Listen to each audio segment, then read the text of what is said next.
Yo yo yo yo yo, halo lurku semuanya, gimana nih kabarnya lur? Semoga dalam keadaan sehat dan mood yang baik-baik aja ya lur ya. Jadi, kali ini kita bakalan ngelanjutin Donghua series yaitu Renegade Immortal.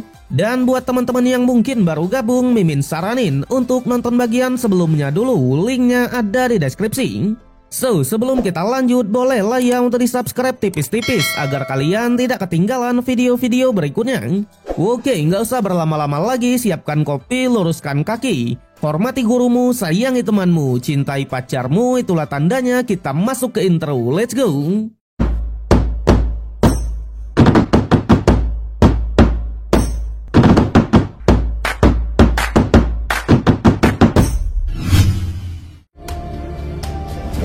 Di dalam ruang pelatihan dijelaskan bahwa teknik jalur dewa memiliki kemampuan untuk meningkatkan peluang menembus kerana jiwa sejati.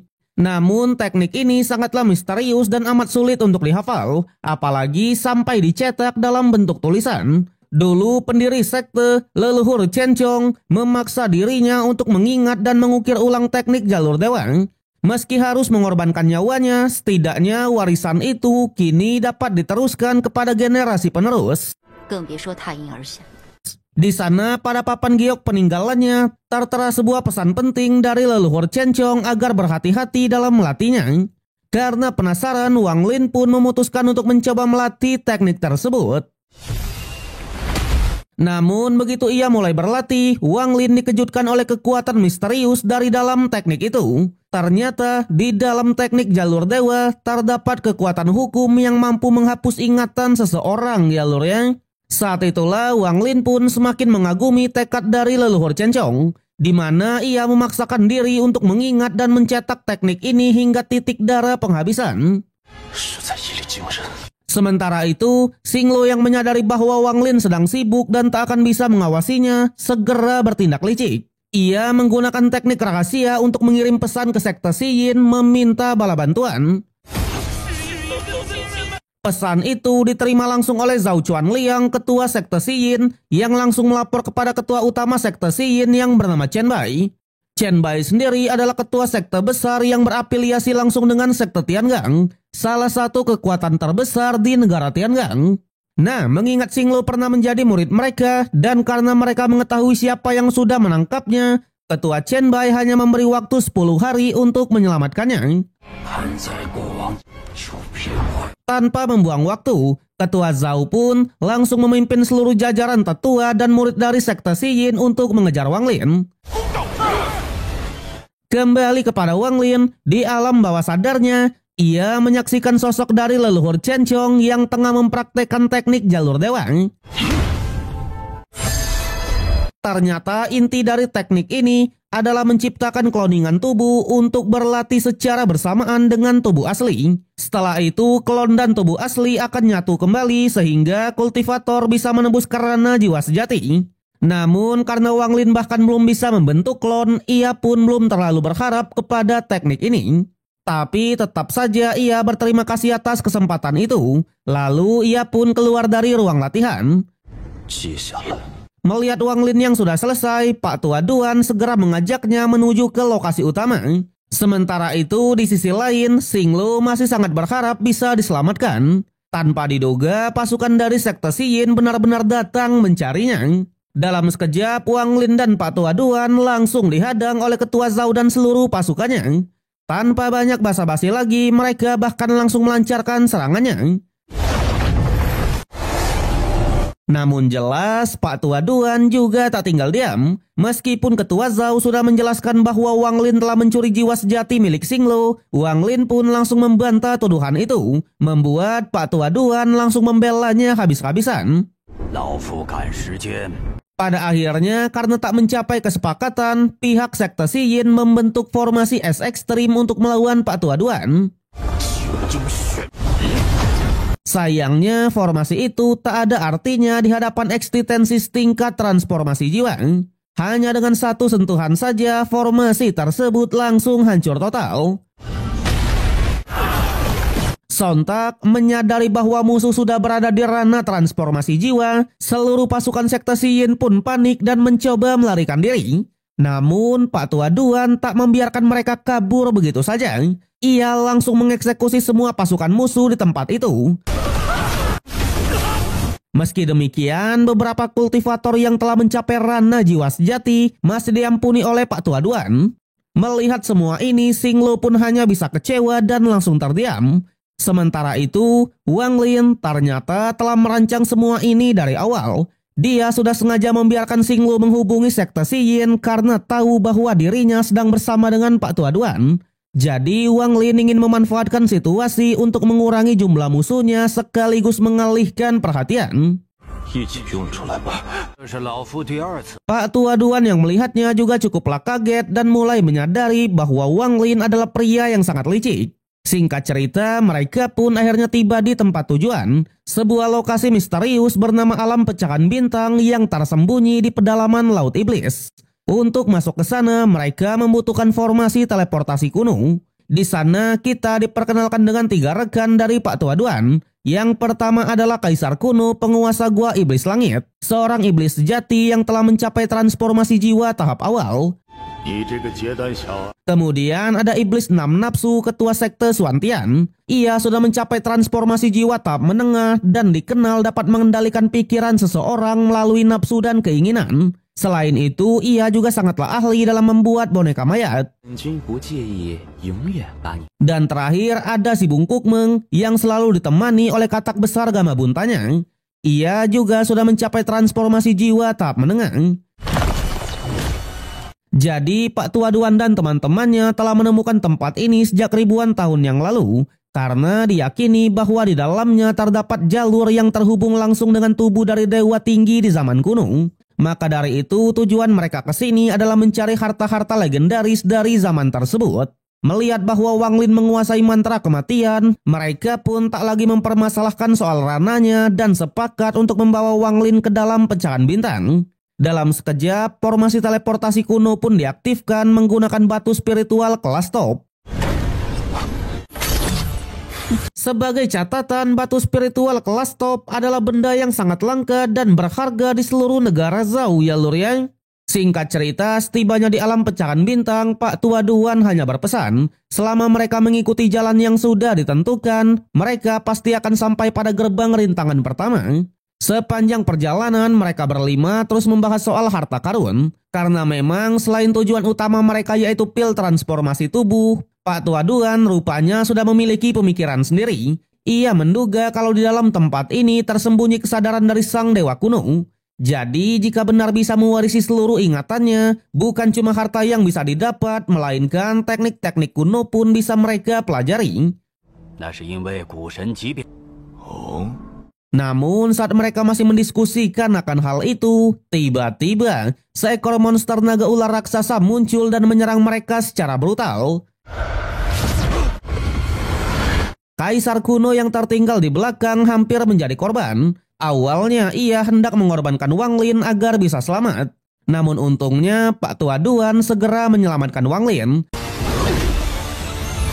Dan sebaliknya, Iblis 6 Nafsu justru mendorong Kaisar kuno ke arah naganya untuk dijadikan umpan. Dengan kejadian ini sudah menunjukkan kalau mereka bukanlah tim yang saling melindungi, melainkan sebuah kelompok yang hanya peduli pada keuntungan pribadi. Bahkan si Bungkuk Meng dengan cepat merebut senjata milik Kaisar kuno di tengah kekacauan itu. Akhirnya, Kaisar kuno pun menjadi korban pertama yang tewas dalam ekspedisi ini. Namun amukan naga ular masih belum berhenti. Pertarungan sengit pun tidak terelakkan lagi. Di sana tepat di depan mereka gerbang rintangan pertama juga sudah terlihat. Ketiga tokoh yang tersisa berusaha menyatukan kekuatan untuk melawan naga tersebut dan menciptakan celah agar bisa menerobos masuk. Sementara itu Wang Lin hanya bisa memperhatikan dari kejauhan. Ia pun teringat lagi dengan perkataan dari Muan, di mana setiap naga ular memiliki kemampuan yang berbeda-beda. Semakin panjang ukurannya, semakin banyak juga jurus yang dikuasai. Bahkan sekelas kultivator rana jiwa sejati juga tak akan bisa mengalahkannya. Namun anehnya, kombinasi dari ketiga orang itu justru mampu menahan serangan dari naga ular tersebut. Wang Lin yang melihatnya juga mulai curiga ada sesuatu yang tidak beres dengan makhluk ini. Sayangnya di tengah analisisnya, naga itu tiba-tiba mengeluarkan jurus hisapan kuat yang membuat Wang Lin tersedot masuk ke dalam tubuhnya. Lagi-lagi bukannya membantu, ketiga orang ini justru memanfaatkan kesempatan itu untuk kabur dan menembus gerbang rintangan yang pertama. Kembali kepada Wang Lin, ternyata ia tidaklah mati. Justru di dalam tubuh monster itu, Wang Lin bertemu dengan wujud asli dari naga ular tersebut. Disinilah dugaan Wang Lin pun langsung terbukti. Naga yang menyerang mereka tadi bukanlah naga asli, melainkan hanyalah parasit yang mengendalikan tubuh naga dari dalam. Tanpa ragu, Wang Lin pun langsung menyerangnya dengan pedang andalan miliknya. Hanya butuh beberapa saat saja hingga makhluk parasit berhasil diselesaikan. Tak lupa Wang Lin juga mengambil sumsum naga tersebut. Karena menurut Muwan, harta karun sejati dari tubuh naga bukanlah intinya, melainkan adalah sumsumnya. Singkatnya, setelah berhasil keluar dari tubuh naga, Wang Lin mendapati bahwa langit di sekitarnya berubah menjadi kehampaan berputar. Sebuah ruang misterius mulai terbuka dan menghisap segala sesuatu yang mendekatinya. Awalnya Wang Lin mencoba memanfaatkan bebatuan di sekitar untuk mengecoh ruang tersebut. Namun semua usaha itu sia-sia dan ia pun tetap tersedot ke dalam pusaran ruang tersebut. Waktu pun berlalu, 15 hari kemudian, Wang Lin masih terjebak di dalam kehampaan ruang tersebut dan belum menemukan jalan keluar. Namun tepat ketika ia hendak mencoba menerobos lagi, jimat giok pemberian Muwan kemarin tiba-tiba bereaksi dan memunculkan bayangan seekor naga yang sangat megah. Energi dari jimat itulah yang menstabilkan ruang di sekelilingnya dan perlahan retakan-retakan dimensi pun mulai tertutup. Pada akhirnya dengan bantuan dari jimat itulah Wang Lin berhasil mendekati pintu masuk dari rintangan yang pertama. Namun di saat itu juga ia pun sadar akan satu hal penting. Baru di jalur menuju rintangan aja sudah sesulit ini, apalagi rintangan yang ada di dalam. Karena itu Wang Lin tak mau bertindak gegabah. Ia pun memutuskan untuk memeriksanya terlebih dulu menggunakan kesadaran dalam pedangnya. Tapi karena menggunakan pedang langsung dihadang, Wang Lin meninggalkan kesadarannya di tubuh Xinglo dan menyuruhnya untuk masuk ke dalam. Awalnya Xinglo yang penakut tak berani sama sekali. Namun karena diberi buaro sebagai imbalan, ia pun akhirnya masuk ke dalam. Saat itulah melalui mata Xinglo, Wang Lin dapat melihat isi dari rintangan pertama yang merupakan bagian dari warisan Dewa Tinggi Kuno. Dari pengamatannya, Wang Lin menyimpulkan bahwa rintangan ini berkaitan erat dengan 5 elemen yin yang. Namun karena dari kelima teknik elemen ia hanya menguasai elemen tanah, Wang Lin pun kembali meragukan kemampuannya untuk menembus rintangan ini. Alhasil agar lebih memahami tantangannya, Xinglo menjelajahi seluruh area rintangan.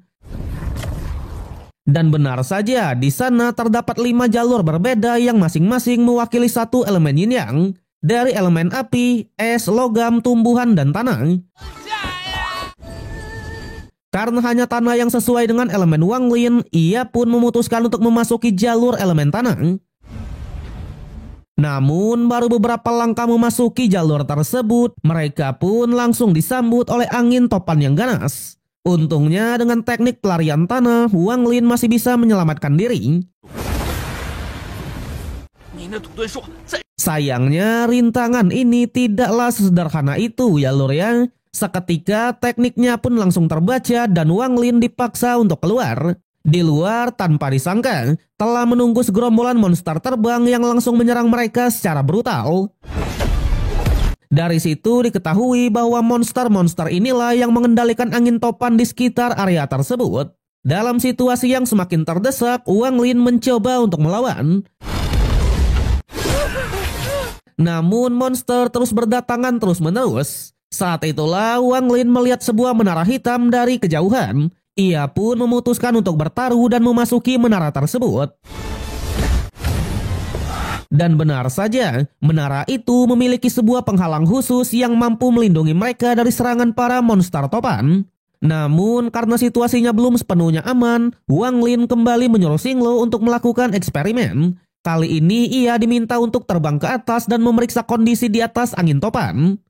不要飞太高。 Awalnya Xinglu pun sangatlah senang merasa akhirnya dibebaskan. Namun ternyata di langit tempat tersebut juga sudah dipasangi penghalang kuat. Meski begitu, sebagai iblis yang licik sekaligus cerdik, Xinglu malah masuk ke dalam pusaran angin dan mulai memangsa beberapa monster di sana. Bahkan ia berhasil menjinakkan sebagian dari mereka. Mendengar kata jinak, Wang Lin pun langsung mendapatkan ide baru.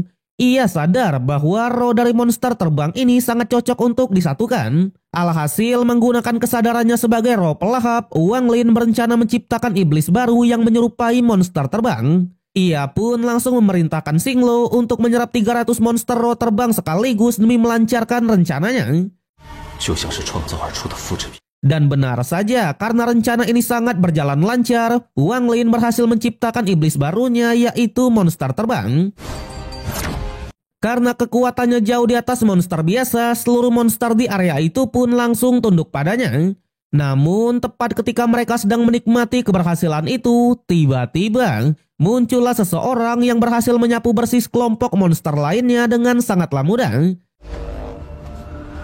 Di mana ia menggunakan kekuatan racun untuk menghentikan angin topan dan menghancurkan para monster. Orang itu tak lain dan tak bukan adalah Pak Tua Meng bersama kata Gama Buntanya. Barulah terungkap bahwa rata-rata monster di wilayah itu hanya berada di ranah pembentukan inti hingga jiwa sejati.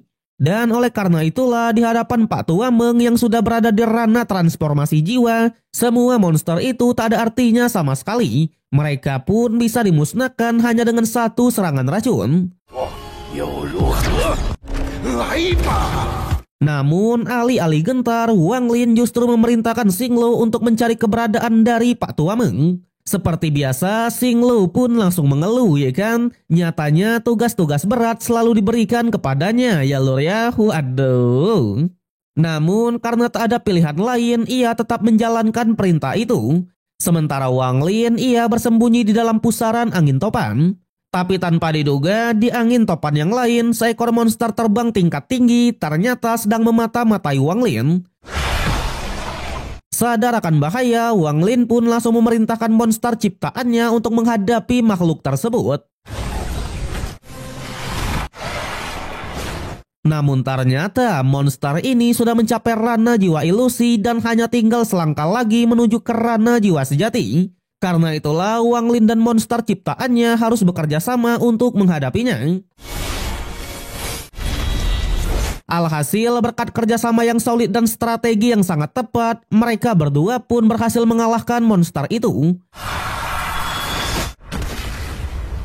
Dari sini Wang Lin pun menyadari semakin dekat mereka ke pintu rintangan yang kedua, monster-monster yang muncul juga akan semakin kuat. Sampai tak lama kemudian Xinglu pun kembali dan melaporkan lokasi dari Pak Tua Meng. Ternyata Pak Tua Meng sudah berada di depan pintu masuk menuju ke rintangan kedua.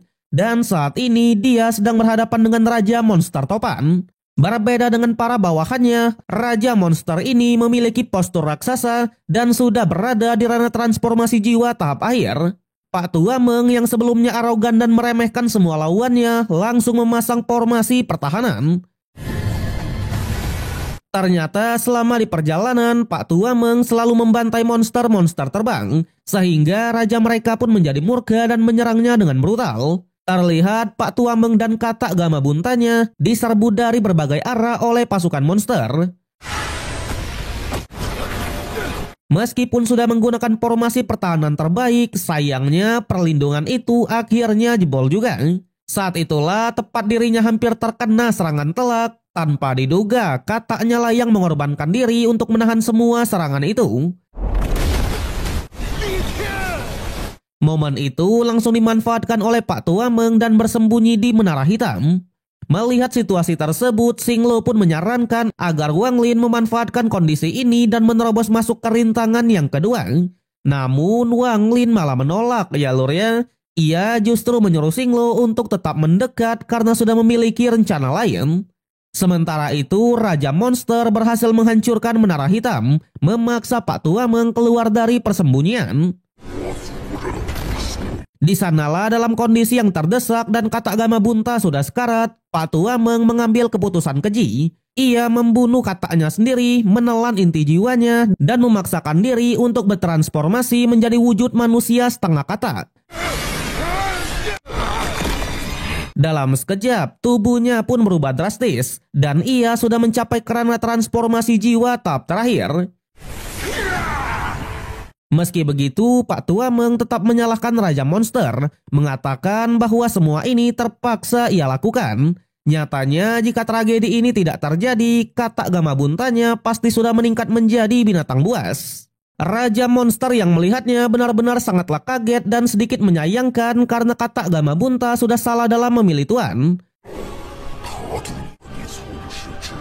Pada akhirnya, pertarungan pun berlanjut lagi. Keduanya sama-sama kuat. Pak Tuameng berhasil memasukkan racun mematikan ke tubuh musuh, sementara Raja Monster berhasil menghantam Pak Tuameng dengan kekuatan luar biasa mirip pukulan Saitama, ya kan? Namun dampaknya lebih besar kepada Raja Monster karena ia harus kehilangan satu lengannya. Alhasil karena sudah dipenuhi dengan amarah, Raja Monster memanggil seluruh bawahannya dan menggunakan mereka untuk menciptakan sebuah tombak raksasa. Meski Pak Tuameng sudah memasang perlindungan berupa tungku racun, tombak itu menembusnya dengan begitu mudah. Alhasil untuk kesekian kalinya Pak Tuameng menerima serangan telak dan jatuh dalam kondisi sekarat. Raja Monster yang melihatnya langsung merasa di atas angin. Tapi Pak Tuameng bukanlah kultivator biasa ya lur ya. Tungku racun yang tampak hancur itu ternyata menyimpan racun penghancur yang paling berbahaya. Saat itulah dengan sisa-sisa kekuatannya, ia pun meledakkan racun di dalamnya dan menciptakan ledakan yang sangat besar.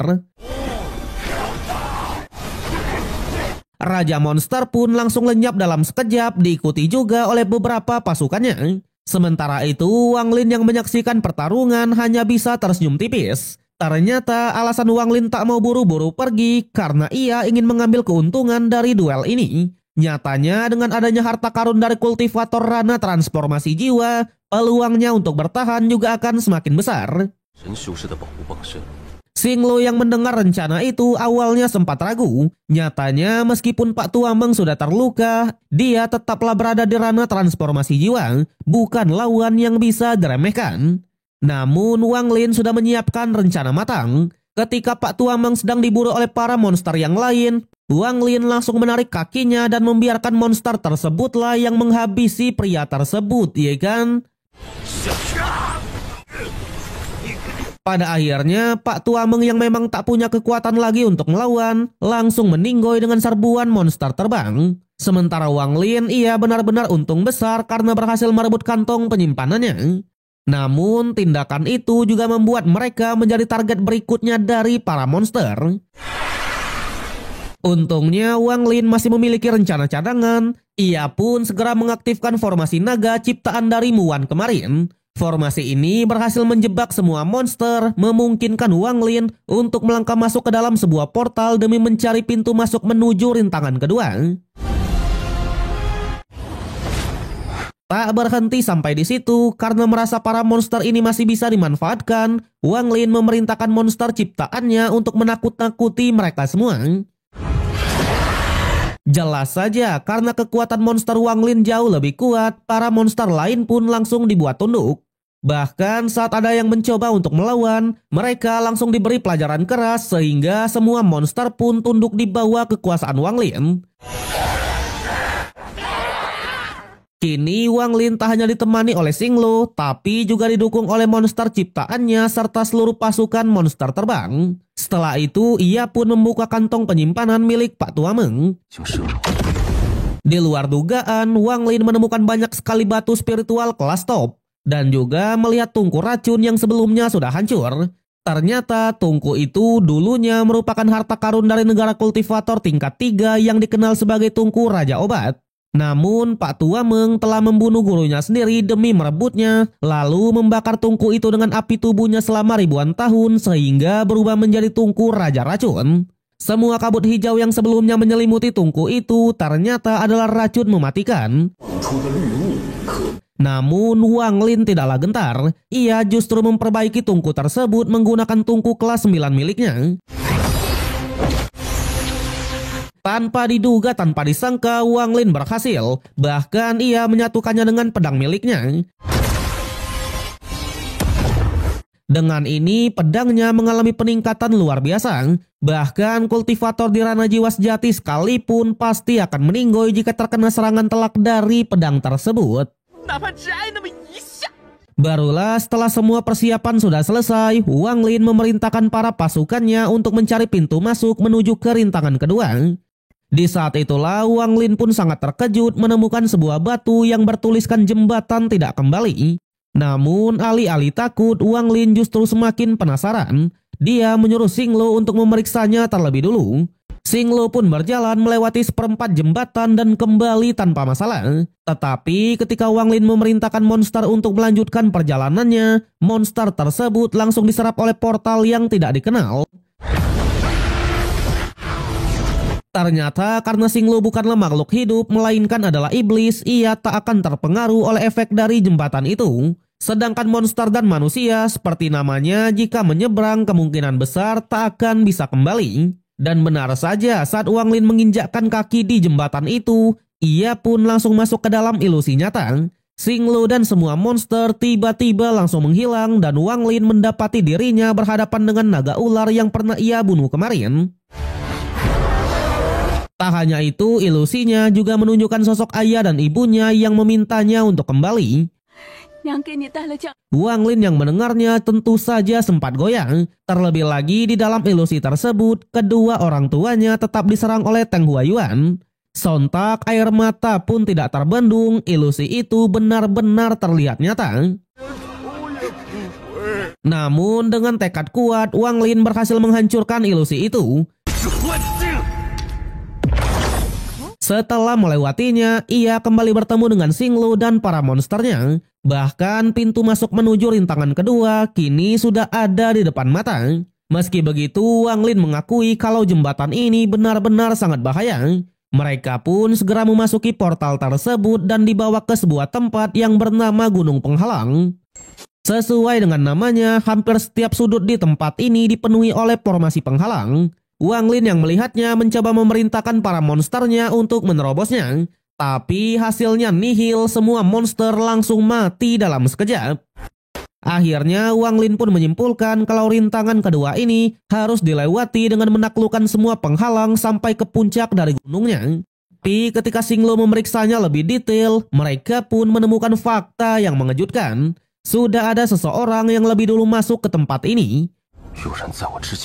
Orang itu tak lain dan tak bukan adalah Iblis 6 Nafsu. Ternyata Iblis 6 Nafsu sudah jauh berada di depan mereka. Sebagai seorang ahli formasi, ia sudah memodifikasi semua penghalang agar tak mudah dilewati oleh kultivator lain.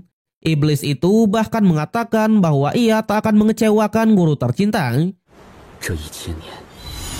Barulah terungkap kalau 1000 tahun yang lalu, Iblis 6 Nafsu, Kaisar kuno, Pak Tua Duan, dan Pak Tua Meng pernah memasuki tempat ini bersama guru dari Iblis 6 Nafsu.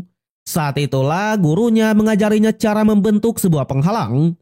Berbeda dengan formasi biasa, penghalang ini bisa berubah wujud dan hanya dikendalikan oleh pikiran. Selama pikiran pembuatnya tidak hancur, maka penghalang juga tak akan hilang. Dan untuk menghancurkannya hanya ada 2 cara saja. Yang pertama, menghancurkannya secara paksa dengan kekuatan kultivasi yang tinggi. Dan yang kedua, dengan mempelajari prinsip dan aturan pembuatnya. Jika prinsipnya sudah diketahui, maka cara untuk menghancurkannya juga akan diketahui. Terungkap pula bahwa Iblis 6 Nafsu sangat terobsesi dengan gurunya, hingga bertekad menyelesaikan impian dari sang guru yang belum tercapai. Dan kini ia pun sudah mengubah seluruh penghalang di gunung itu. Jadi jangan harap bisa melewatinya, ucapnya dengan penuh keyakinan, ya kan, wede. Tapi sayang, episode yang kali ini harus berakhir sampai di sini.